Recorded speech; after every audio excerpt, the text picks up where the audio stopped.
Hi friends, నా పేరు వినోద్. మీరు చూస్తున్నారు Telugu tech with Vinod YouTube channel. So friends, నాకైతే చాలామంది కామెంట్ చేశారు. ఫ్రెండ్స్, కస్టమ్ ఈమెయిల్ ఐడిని మన జీమెయిల్ అకౌంట్లో మనం ఎలా యాడ్ చేసుకోవచ్చు బ్రో అని అడిగారు.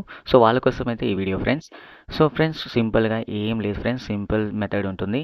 అలా ఏం లేదు, మీ బిజినెస్ ఈమెయిల్ కానీ మీ కస్టమ్ ఈమెయిల్ ఐడి కానీ సో మీరు ఎలా యాడ్ చేయాలి మన జీమెయిల్ అకౌంట్లో అంటే సింపుల్గా. సో మీకైతే జీమెయిల్ యాప్ అయితే ఓపెన్ చేయవలసి వస్తుంది. సో సింపుల్గా జీమెయిల్ యాప్ని అయితే ఓపెన్ చేయండి.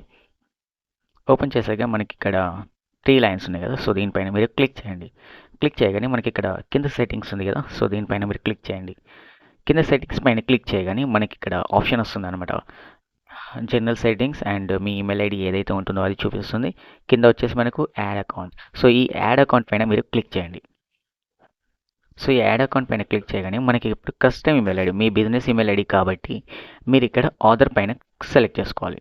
సో క్లిక్ చేయండి. ఆర్డర్ పైన క్లిక్ చేశాక మీది ఏ ఈమెయిల్ ఐడి అయితే ఉందో, మీ కస్టమ్ ఈమెయిల్ ఐడి ఏదైతే ఉందో సో దీంట్లో మీరు టైప్ చేయండి. టైప్ చేశాక మీరు సెట్ నెక్స్ట్ పైన క్లిక్ చేయండి. నెక్స్ట్ పైన క్లిక్ చేయగానే మీకు ఆటోమేటిక్లీ మీ business account custom email ID ఏదైతే ఉంటుందో ఆటోమేటిక్గా సెట్టింగ్ అయిపోతుంది అండ్ సెట్ అయిపోతుంది. అండ్ ఆటోమేటిక్లీ మీకు ఏదైతే దాంట్లో మెయిల్ వచ్చేది అని మీకు ఇక్కడ మన జీమెయిల్లో యాడ్ అయ్యి మీకు నోటిఫికేషన్గా వస్తుంది. సో ఫ్రెండ్స్, ఇంతే friends, simple method friends. So I hope ఈ వీడియో మీకు నచ్చింది అనుకుంటున్నాను. ఒకవేళ నచ్చితే కనుక లైక్ చేయండి, షేర్ చేయండి, అలాగే సబ్స్క్రైబ్ చేసుకోండి. Okay friends, by by. Next వీడియోలో కలుస్తాం.